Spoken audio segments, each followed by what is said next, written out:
Getting back from Disney thinking you didn't spend all your money. You have $244.27 worth of debt. Oh, you thought you was good. Now go ahead and cook that. Not manhandling the spaghetti back into the pot. He was about to go out to eat, if you didn't catch that.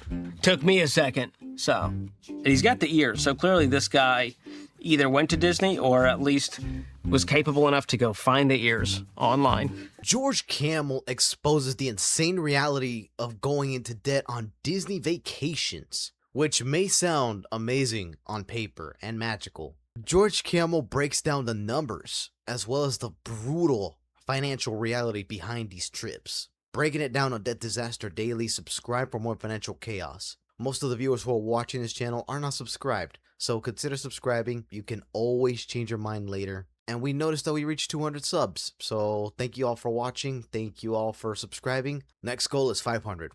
Without further ado, let's jump in.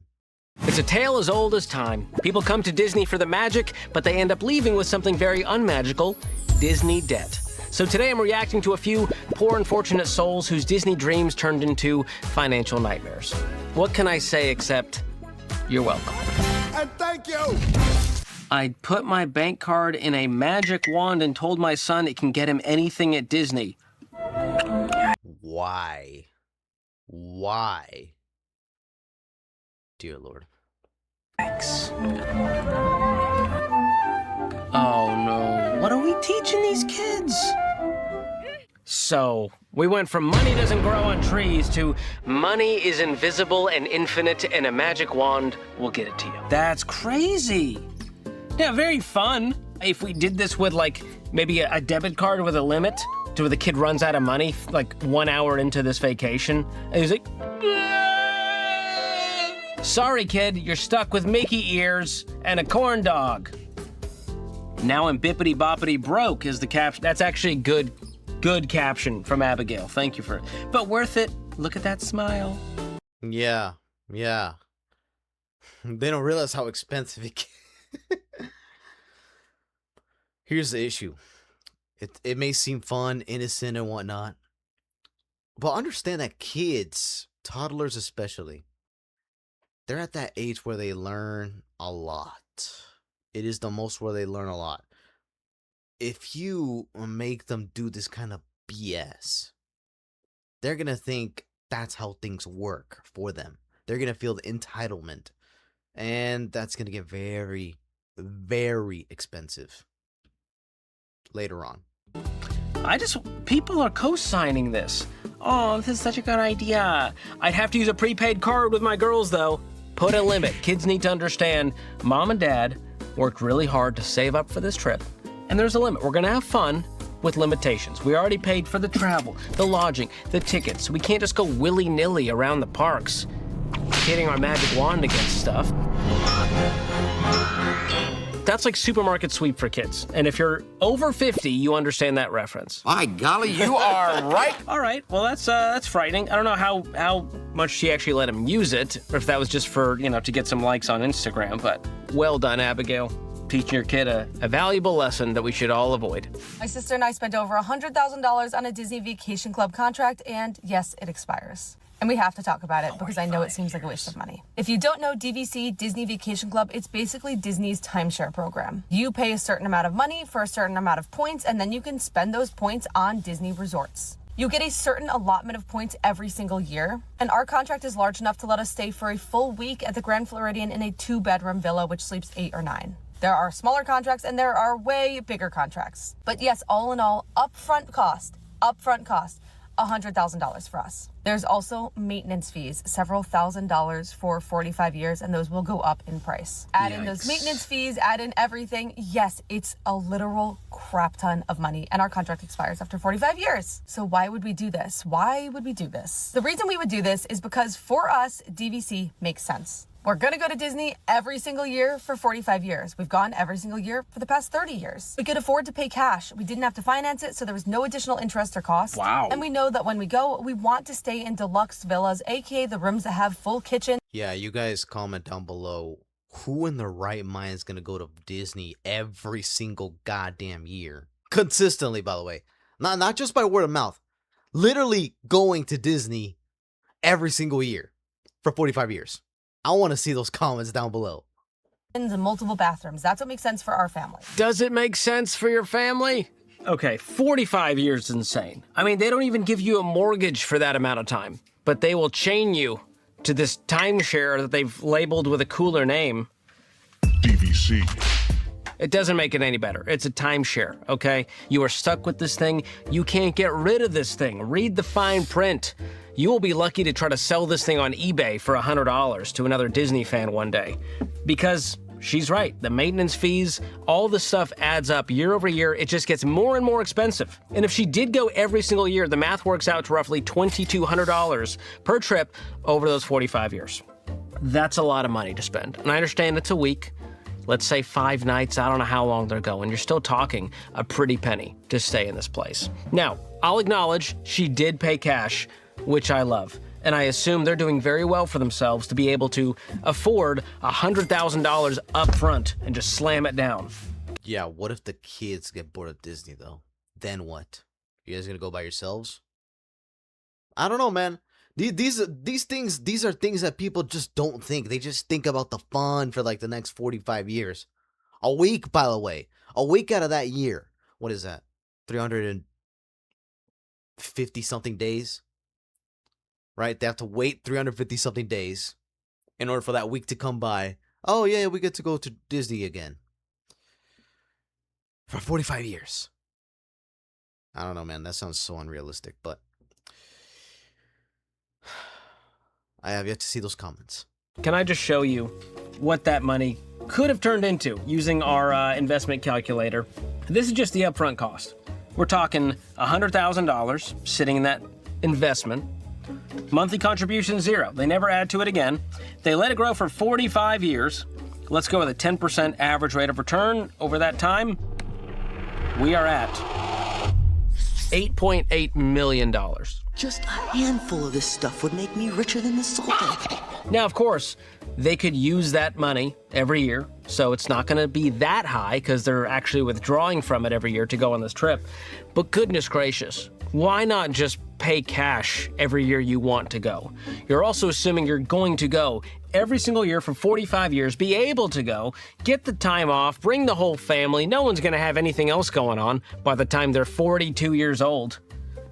I just think this is a big gamble, and you locked yourself in. That is scary. And a lot of people are financing this thing to the tune of 15% interest. And out of a dark curiosity, I'm going to see how they're pitching this thing. What the membership costs. Oh, membership can save 50%. Now you're going, wow, it's half off. What a deal. This is crazy. Purchase price starting at $24,000 for 100 vacation points. Who knows what that even gets you? There's a reason they make it points and not just this many nights. They want to make it confusing. They can devalue the points at any time. That's scary. Closing costs. So it literally is like buying a house. That's really fun. Starting at $500. Annual dues starting at $70. Again, goes up every single year. That's just another way they screw you. Oh, it's fun. You can see if you wanted 325 vacation points. She said the villas, it's only $71,000 up front. I want to know how they even paid $100,000 up front. This is crazy. This is rich people stuff. And if you're actually rich, you're probably not even doing this. You're just gonna pay outright. You probably have a place nearby, a little vacation home, or you just cover the week in full in cash and move on with your life. Yeah, there's no way a rich person would do this. Any rich person with the right mind is not gonna do this. Nah, $100K for Disney trips for 40. Nah, dude. And like he said, you're locked in for like 45 years, man.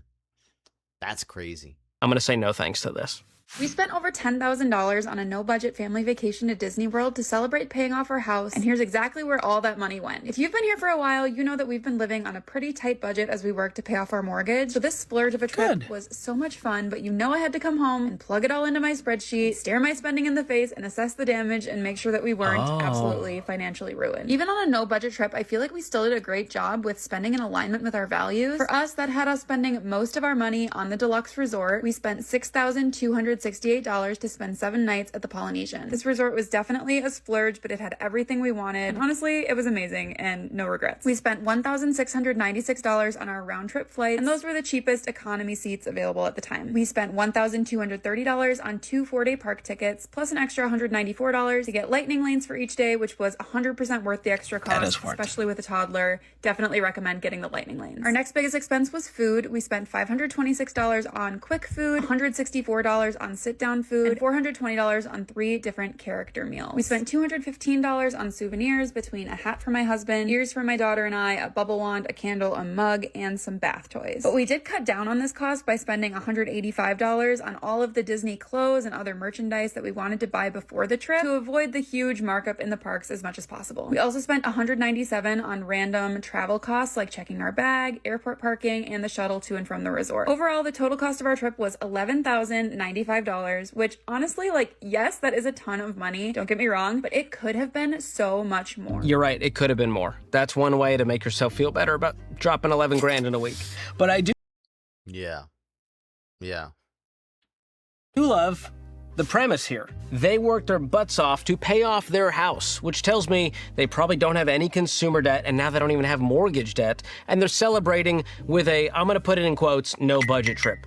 Clearly, this wasn't a true no-budget trip. They had the money sitting and checking, and they just went, you know what, we're not gonna like sit here and check off the boxes and track every single little dollar. We're just gonna vibe it out, spend out of our values, and get there. So, not super mad about that, but I'm not gonna do a no-budget trip. I wanna know ahead of time, what are things gonna cost so that I don't get blindsided by any expense. I agree. And, I mean, yeah, it's a choice. Sure. That's one way to celebrate paying off the house, I guess. But, you know what would be a better celebration? Leveling up. Leveling up, and then once you're leveled up, once you get more income, then you can spend it on a Disney trip. Maybe it could be $100K and locked in for 45 years. Who knows? And that way you know. And if you go over a little bit, it may not be the end of the world if you have some buffer and you don't have a mortgage payment. So way to go, Beckonomics. But please don't do a no-budget Disney trip for the rest of you. You're not Becca. Stop. We went with no budget and spent $137,000. No, you didn't, Megan. Receipts, Megan. Receipts. Live daily, cozy, chaotic, streamed. I don't like anything about this. Okay. Enjoying my debt-free life at Disneyland because my debt is at home, not at Disneyland. What? Wow.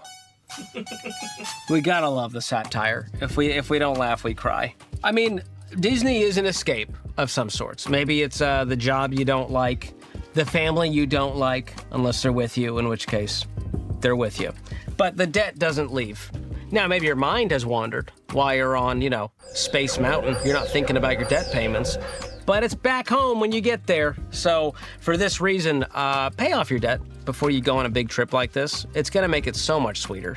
Because trust me, I talk to people at Disney with debt, and they're just adding to it.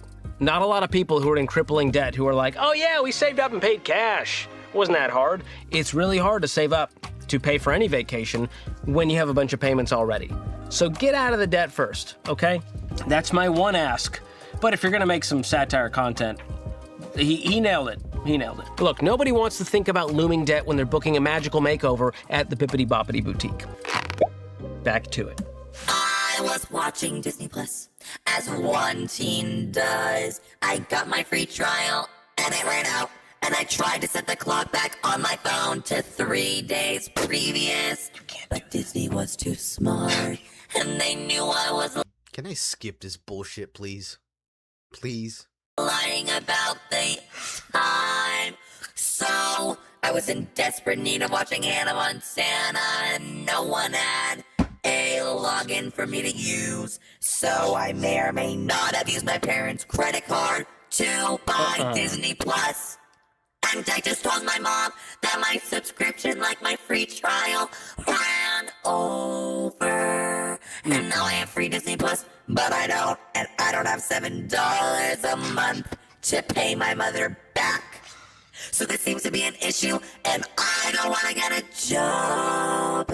Too fucking bad. Get a job, you bum. You can Venmo me $7, please. This really sums up the state of a generation here. And first of all, what parent is just giving their kids a credit card number? That's frightening, okay? That's one thing I'll never do for my kid. Number one, because I don't own a credit card. But number two, because this is what happens. And I don't want to get a job. Your kid's gonna use it, so be ready for those random subscriptions to pop up, and be ready for them to never pay you back. I think mom knows that, though. I don't think it's not her first rodeo dealing with you, okay? She birthed you. She knew what she was doing. It's Sissy Sheridan. Is your name Sissy? Oh, she's an actress. She has an agent. There's no way you can afford $7 a month. How do you not have $7, girl? 29,000 likes on that comment. See? I'm not crazy. What's your Venmo, sis? I got you. Girls helping girls. See? This is the world we live in. A very generous generation. I appreciate that. Getting back from Disney thinking you didn't spend all your money. You have $244.27 worth of debt. Oh, you thought you was good. Now go ahead and cook that.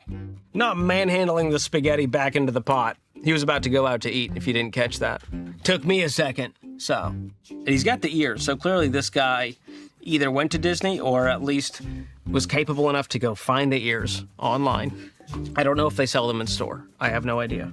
Stop, not you put. Yeah, I hope he didn't eat the noodles. Sounds like they were just like rogue in the sink. I'm not going to his house anytime soon. But listen, $244 in the hole, that would be getting off cheap. Here's the stat. Families with young kids take on an average of $1,983 of Disney debt. So, you did pretty good, all things considered, if this was a true story. I truly hate when the credit card debt is worth it. Oh no. Pooh holding baby Pooh? My favorite backpack ever. Oh yeah. Oh, that is cute. They're a little too amused by this. Oh no! Oh my God. Disney magic is just truly something else.